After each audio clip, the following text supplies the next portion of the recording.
Alright, so I'm sitting here in my kitchen and I'm thinking, I'm having some coffee, and something I want to talk about bands. Think about music on like a grassroots level. Like not what you need to do with your band, like some managers, like you need to be on MySpace or Facebook. But one of the common things I hear a lot going out in clubs or hanging around is, man, nobody goes out and sees bands anymore like they used to. Why doesn't anyone come see my band, man? And all that good stuff. And I think musicians have a responsibility not just to, and I say bands, musicians have a responsibility not just to look out at all the things that aren't going right for them. They have a responsibility to do things differently on their own level if they want things to be better. You can't just sit around in a bar and complain about nobody comes to see bands and then continue to do the same things bands did like in 1976.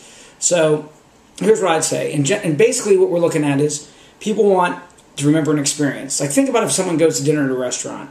They don't remember the date. They don't remember exactly everything. They just remember, God, I like that. That was a good time. I'd go there again.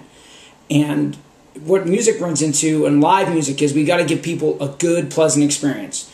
Not going on an hour late, in the middle of the night, and the band kind of sucks and no one's into it. What you have to try to do is create a reservoir of good experiences for your group, whoever that is. And on a bigger picture to music, we've got to put value back on the music. It's gotten so cheap, it's everywhere. Anyone can make a CD. There's just stuff all over the place. It's white noise. And that goes to my second point of not putting out full-length albums. But let's go back to the live experience right now and what it takes to put value back in the music. First of all, you got to be good. You got to rehearse, have your act together. It goes without saying. If you have trouble with that, basic thing, surround yourself with good people. Musicians, great musicians are a dime a dozen. Half of them are crazy. Get good people, work together, be reliable, like the people you're in a band with. It'll take you a lot further. Get a good band together, get a good set together. Now, when it comes time to play out, don't play like 5 nights a week. Don't take every gig given to you. Pick a time in a club, and this is very important, set times. Bands just can't go on at 12 or 1 in the morning. You know why U2 doesn't go on at 12 midnight? Because they're smart, because they can. That's why all the most popular TV shows are at 9 or 10. All the most popular bands play at that time. That's when movies are. Don't be stupid. The days of people staying out till like 12 and 1 and 2 in the morning to watch bands, by and large, are over. I mean, TV used to go off the air at 11:30. There were no computers. The drinking age was 18. Everyone was probably taking Quaaludes. Maybe still be. I don't know. But the important thing is, go on at a manageable time. If you've got a pool of 20,000 people to choose from, it's a lot easier to get 100 than it is if you've got a pool of 700 people. And I hear the argument, oh, but people are working at restaurants and they want to come later. Hey, if someone doesn't care enough about your band to get off work, then they shouldn't come to your show. Who cares? It's about putting value back into it. And we got to get on time. Let people know what time you're playing. It's still hard to find out when bands are playing, which is crazy. You don't go to the movie and say, well, I want to go to the movie. What time's it on? Well, 9:15, and you get there. It's like, it's going on. We're going on 10:50 tonight. That doesn't happen. You don't go to a baseball game. The times are all vague. People are busy. They want to come in. They want to know when you're playing. Put on your sites exactly when you're going on stage. No guessing.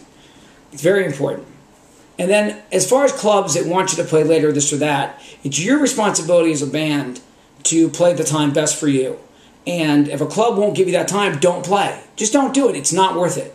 Because what you want to have is people come to your show, they see you, they spend an hour of the best material in the best setting possible, and they'll come away hopefully with a general impression of, I like that. I had a favorable experience, and I would go see them again.